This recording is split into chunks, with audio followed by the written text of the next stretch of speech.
And this is now to talk to the airport manager. I've never heard of such a thing, but here we go. 12165, Caribbean Airlines, by 28. They're still not asking what's going on. So the airplane sat there for about 12 minutes altogether, right? Before they pulled into the Charlie 3 ramp. So we don't have the audio of the conversation with the airport manager, but there must have been something back and forth. And I think at that some point, the airport manager is going to determine either there is nobody else in the cockpit or there is. Either way, he's going to tell them to turn into that big old pad there at Charlie 3 and just park the parking brake and sit. Now, they were there for about 33 minutes. We're going to find out here in a minute that they actually deplaned everybody off of that airplane. And again, this is a big head scratcher. Why?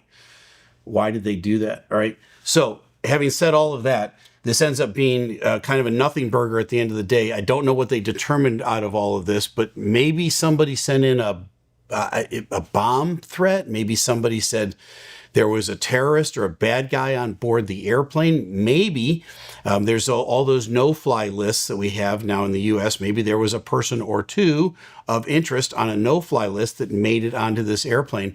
At any rate, the intel services are working, and they're working behind the scenes all the time. And so they're always disseminating information, and the system does work. Sometimes it's clunky and sometimes it's slow, but if there's some sort of a threat on the airplane, even if the cockpit doesn't know that there's a threat, they'll do something like this at JFK, and they'll ask you to land and taxi off, and they'll deplane everybody out of an abundance of caution to make sure that there's nothing going on with this airplane. Clearly, there wasn't a hijacking, but it sure sounded like it in the beginning. Like, what in the world? Is the cockpit secure?